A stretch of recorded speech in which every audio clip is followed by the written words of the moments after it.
Yun, at ngayong araw, heto, nakita ko dito si Mrs. kumakain ng singkamas, kaya nilapitan ko at kumuha ko, tsaka tinikman ko na rin kung masarap. At heto, napakatamis niya. Tapos sabay tanong kay Mrs. ano bang gusto mong ulam, sabi niya. At tamang-tama naman pagdating ko dito sa kusina, meron niyang 4 na pirasong pork chop. Kaya sabi ko iluluto ko na to, gagawin ko ng pork steak. Kaya heto, sinugasan ko muna para syempre malinis yung pork chop. Tapos minarinate ko na sa kalamansi, asin, tsaka paminta mga boss. Maraming ang style ng pagluluto ng pork steak, pero ito yung sa akin mga boss. Kaya sa mga basyan, alam nyo na. Basher!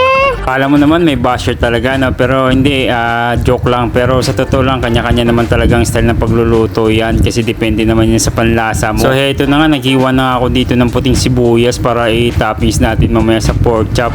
So ayun na nga, after 30 minutes, heto na mga boss. So ang una kong ginawa, pinirito ko muna yung pork chop ng saglit para medyo ano siya ng kaunti.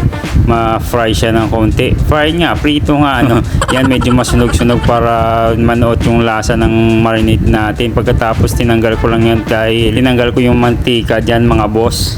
Yan, so dito nga medyo nagkamali ako. Dapat pala inuna ko dito yung sauce bago ko nilagay yung pork chop, no? Dapat pinakulo ko muna yun, pero ayos lang yun, ganun din naman ang lasa, masarap din naman. So ganun lang talaga minsan sa buhay, minsan nagkakamali. Ang importante dyan, inaayos natin at hindi na tayo nagkakamali ulit mga boss. Ang pinaka-importante dyan, yung natututo tayo sa mga pagkakamali natin. So ayan na, balik na tayo dito sa pagluluto mga boss. So heto, nilagyan ko na nga ng timpla at nilagay ko na din yung sibuyas na puti, tapos pinakulo ko lang hanggang medyo matuyo-tuyo yung sabaw niyan. Ayan na mga boss. At makalipas ang 15 minutes, heto na mga boss, naluto na yung ating pork steak. Kaya syempre, ano pang hinihintay niyan, kailangan natin tikman yan, kailangan natin ng first bite dyan. Ayan, muntik pang mahulog lahat sa kanin ko.